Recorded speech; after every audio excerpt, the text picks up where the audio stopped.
Anong ginagawa mo dito? Bakit sa tuwing nandun ka, laging may gulong nangyayari? It was an accident, Miss Chinchin. Nadami ang anak ko sa gulo ninyong tatlo. Dahil sa kalandian mo. Alam mo ba yun? Guard! Guard! Yes, ma'am. Ilabas mo nga yung dalawang lalaki na yun. Oh, sandali lang ho. Ako na po magpapaliwanag, Miss Chinchin. Out. Sumama na lang po kayo sa akin.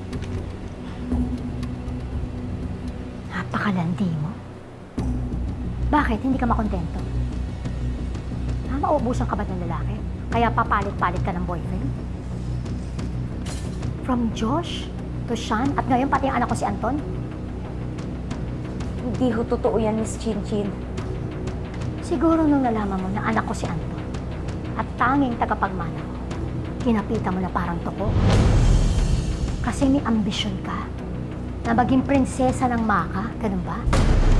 Isa kang ilusyonadang gold digger.